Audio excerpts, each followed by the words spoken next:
মঙ্গলবার দিনভর সংঘর্ষ আর পাল্টাপাল্টি বিক্ষোভে প্রকাশ্যে আসে ছাত্রদল ও শিবিরের মধ্যে সংঘাতের বিষয়। এদিন বৈষম্য বিরোধী ছাত্র আন্দোলনের নেতাকর্মীদের সঙ্গে সংঘর্ষের ঘটনায় বিবৃতি দেয় সংগঠন দুটি, যাতে আতঙ্কিত হয়েছেন অনেকে।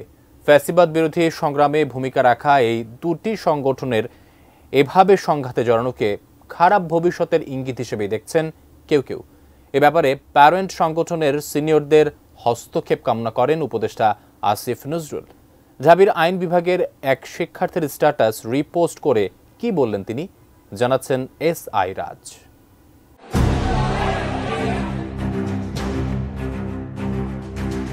সম্প্রতি ছাত্রদল ও ছাত্র শিবিরের মধ্যে সংঘাত প্রকাশ্যে আসতে শুরু করেছে। 18 ফেব্রুয়ারি খুলনা প্রকৌশল ও প্রযুক্তি বিশ্ববিদ্যালয়ে দুটি ছাত্র সংগঠন সংঘাতে জড়ায়। কিন্তু ফ্যাসিবাদ বিরোধী সংগ্রামে ভূমিকা রাখা এই দুটি সংগঠনের এভাবে সংঘাতে জড়ানোকে খারাপ ভবিষ্যতের ইঙ্গিত হিসেবে দেখছেন অন্তর্বর্তী সরকারের আইন উপদেষ্টা ডক্টর আসিফ নজরুল। এ ব্যাপারে প্যারেন্ট সংগঠনের সিনিয়রদের হস্তক্ষেপ কামনা করেছেন তিনি। 19 ফেব্রুয়ারি নিজের ভেরিফাইড ফেসবুক পেজে ঢাকা বিশ্ববিদ্যালয়ের আইন বিভাগের একজন শিক্ষার্থী আরাফাতুল ওসমানীর একটি স্ট্যাটাস হুবহু রিপোস্ট করেন তিনি।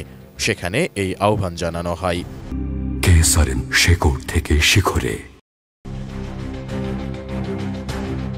স্ট্যাটাসে শঙ্কার কথা উল্লেখ করে লেখা হয়, আওয়ামী আমলে লীগের সঙ্গে অন্য কোনো দল বা পক্ষের মারামারি লাগলে সেখানে পুলিশ প্রশাসন নির্লজ্জভাবে লীগের পক্ষে থাকত, ফলে খুব দ্রুতই অপর পক্ষ রণে ভঙ্গ দিত। কিন্তু বর্তমানে পুলিশ প্রশাসন বিভক্ত, কোনো রাজনৈতিক দলের একক দৌরত্ব নেই আপাতত।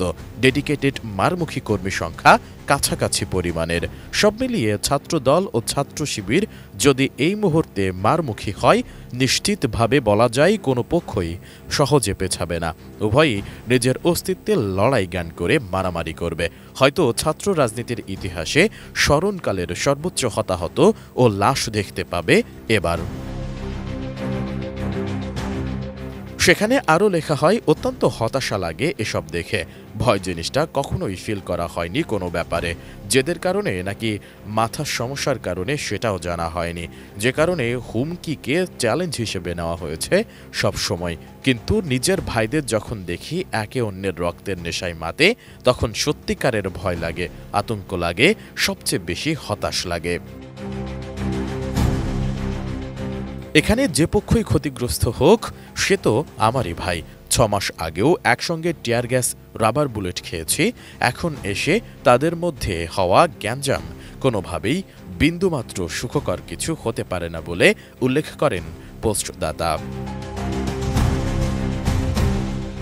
স্ট্যাটাসে আরও উল্লেখ করা হয়, ছাত্রদল ও ছাত্র শিবির যেভাবে নিজ নিজ অফিসিয়াল প্যাডে একে অন্যের নাম উল্লেখ করে দায় আরোপ ও হুমকি ধামকি দিচ্ছে, এটা খুব খারাপ ভবিষ্যতই ইঙ্গিত করছে সামনে। আমার মনে হয় এদের প্যারেন্ট সংগঠন সিনিয়রদের হস্তক্ষেপে ঝামেলা মিটিয়ে ফেলা অতি জরুরি এবং একান্ত অপরিহার্য। আল্লাহ সবাইকে হেফাজত করুক, সঠিক জ্ঞান বুঝ দিক, আমিন। স্ট্যাটাসের বিষয়ে জানতে মূল পোস্টদাতা আরাফাতুল ওসমানের সঙ্গে যোগাযোগ করা হলে তিনি আতঙ্কিত হওয়ার বিষয়টি পরিষ্কার করেন। আতঙ্কটা হচ্ছে মূলত যদি দুটো দল এখন মুখোমুখি হয় নিজেদের শক্তিমত্তা প্রমাণ দেওয়ার জন্য, তাহলে হয়তো আমি আশঙ্কা করছি যে তারা নিজেদের মধ্যে মারামারিতে নেমে যাবে এবং তাদের নিজেদের মধ্যে মারামারি মানেই দেখা যাবে যে দুই পক্ষেই আমাদের পরিচিত ছেলেপেলেরাই রাজনীতিতে আছে। তো যেই আহত হোক, যে যারই ক্ষতি হোক, দেখা যাবে আমারই পরিচিত কেউ। এই জিনিসটা আমার মন থেকে মানার মতো কোনো কিছু না, এটা কষ্ট পাওয়ার মতো জিনিসই। তাদের সেফটির কথা ভেবে আমার কি বলবো, খারাপ লাগে, আতঙ্ক লাগে যে কিছুদিন আগে যাদের সাথে একসাথে চললাম ফিরলাম মিশলাম, আমরা একসাথে আন্দোলন করে পুলিশের দৌড়ানি খাইলাম, টিয়ার গ্যাস হাবিজাবি, তো তারা যদি এখন এইভাবে আবার আরেকটা সংঘাতের মধ্যে ঢুকে যায়, এটা তো খুবই ফ্রাস্ট্রেটিং।